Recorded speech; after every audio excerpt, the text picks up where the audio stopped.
രാഗം കുടുംബത്തിലെ എല്ലാവർക്കും നമസ്കാരം. ഞാൻ ഇന്നിവിടെ പറയാൻ പോകുന്നത് സുരസ ഹനുമാന്റെ അമ്മയായ കഥയാണ്.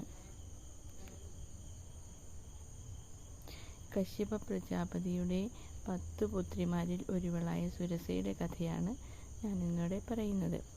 നാഗങ്ങളുടെ മാതാവായ അവൾ ഒരിക്കൽ വാനരവീരനായ ഹനുമാന്റെ അമ്മ എന്ന പദവിക്ക് അർഹയായി.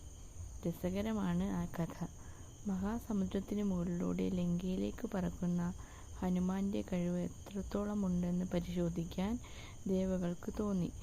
രാക്ഷസ ചക്രവർത്തിയായ രാവണന്റെ കോട്ടയിലേക്കാണല്ലോ യാത്ര.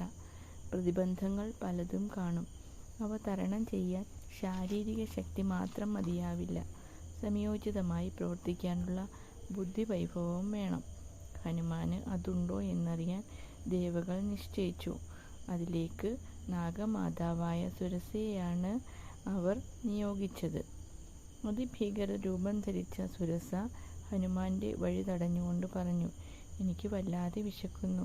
നീ എൻ്റെ ഭക്ഷണമാണ്. വന്നോളൂ എൻ്റെ വായിലേക്ക്. വേറെ നിനക്ക് വഴിയില്ല." സുരസ വായ പിളർന്നു നിൽപ്പായി. "ഞാൻ വളരെ അത്യാവശ്യമായി പോവുകയാണ്. മഹത്തായ ഒരു ലക്ഷ്യത്തിലേക്കുള്ള ഈ യാത്ര തടയരുത്. ദയവായി വഴിയിൽ നിന്ന് മാറൂ." "ഇല്ല, നീ എനിക്കുള്ള ഭക്ഷണം. വരൂ, എൻ്റെ വിശപ്പ് മാറ്റൂ." സുരസ വീണ്ടും വായ പിളർന്നു. ഹനുമാൻ വളരെ അനുനയത്തിലും വിനയത്തിലും പറഞ്ഞു നോക്കി. ഫലമുണ്ടായില്ല. തന്ത്രപരമായി മാത്രമേ ഈ ഭയങ്കരിയിൽ നിന്ന് രക്ഷപ്പെടാനാകൂ എന്ന് മനസ്സിലാക്കിയ ഹനുമാൻ തൻ്റെ ശരീരം സുരസ പിളർത്തിയ വായിൽ ഒതുങ്ങാത്ത വിധം വലുതാക്കിയിട്ടു പറഞ്ഞു, "സമ്മതിച്ചിരിക്കുന്നു. നിന്റെ വിശപ്പ് മുഴുവൻ തീരട്ടെ. എന്നെ ഭക്ഷിച്ചോളൂ." അപ്പോൾ സുരസ വായ വലുതാക്കി 20 യോജന വലിപ്പം. ഹനുമാൻ ഉടനെ 40 യോജന വലുതായി നിന്നത് കണ്ട് സുരസയും വായയുടെ വലിപ്പം കൂട്ടി. ഇങ്ങനെ പോയാൽ എവിടെയാണ് അവസാനം? ഹനുമാന്റെ ബുദ്ധിയിൽ ആ ചോദ്യവും പിന്നാലെ ഉത്തരവും വന്നു. ചെറുതാവുക, ഇതാണ് ഹനുമാൻ സൂത്രം. പെട്ടെന്ന് ചെറുവിരലോളം ചെറുതായി കഴിഞ്ഞ ഹനുമാൻ സുരസയുടെ വായിൽ കയറി.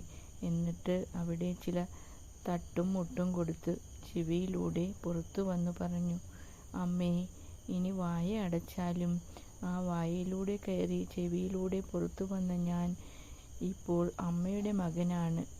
ശ്രീരാമകാര്യാർത്ഥം പോകുന്ന ഈ മകൻ്റെ വഴിയിലെ തടസ്സം ദയവായി ഒഴിവാക്കൂ. എന്നെ അനുഗ്രഹിക്കൂ." സുരസ അപ്പോൾ തൻ്റെ യഥാർത്ഥ രൂപം പൂണ്ടു ഹനുമാനെ സന്തോഷപൂർവ്വം അനുഗ്രഹിച്ചു. നാഗമാതാവിൻ്റെ ഹൃദയം നിറഞ്ഞ ആ അനുഗ്രഹം ഹനുമാന് പിന്നീട് പ്രയോജനപ്പെട്ടുവെന്ന് വേണം കരുതാൻ. വലുതാകാൻ, അഹംഭാവിയാകാൻ ആർക്കും എളുപ്പമാണ്.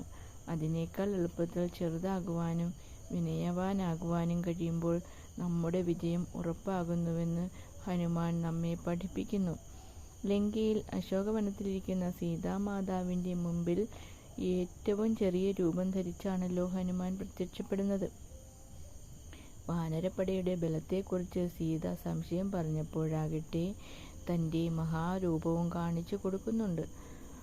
ഉദ്യാനം തകർത്തതിന് പിന്നീട് ബന്ധനസ്ഥനാക്കപ്പെട്ട ഹനുമാന് രാവണസഭ ഒരു ശിക്ഷ വിധിച്ചു. വാലിൽ തുണി ചുറ്റി എണ്ണ ഒഴിച്ച് തീ കൊളുത്തി വിടുക. അപ്പോൾ വാലിൻ്റെ നീളം കൂട്ടി രാക്ഷസരെ കളിപ്പിക്കുകയാണ് ഹനുമാൻ ചെയ്തത്. വാലിൽ പിടിച്ചവരെ വാലുകൊണ്ട് തന്നെ, തീ കൊളുത്തിയവരെ തീ കൊണ്ട് തന്നെ ഹനുമാൻ ശിക്ഷിച്ചു. നിഗ്രഹശക്തിയോടെ വന്ന സുരസ എന്ന പ്രതിസന്ധിയെ വളരെ തന്ത്രപരമായി നേരിടുവാനും തനിക്ക് അനുഗ്രഹദായകമാക്കുവാനും ഹനുമാന് കഴിഞ്ഞു. ദേവന്മാർ അതിൽ അതീവ സന്തുഷ്ടരായി. തുടർന്ന് രാമായണത്തിലെ ഓരോ പ്രതിസന്ധി ഘട്ടത്തിലും ഹനുമാന്റെ ഈ ബുദ്ധിവൈഭവം തെളിഞ്ഞ് കാണാം. നാം മനസ്സിരുത്തി ഇത് പഠിക്കേണ്ടതുണ്ട്. ചെറിയ ഒരു കഥ. നന്ദി.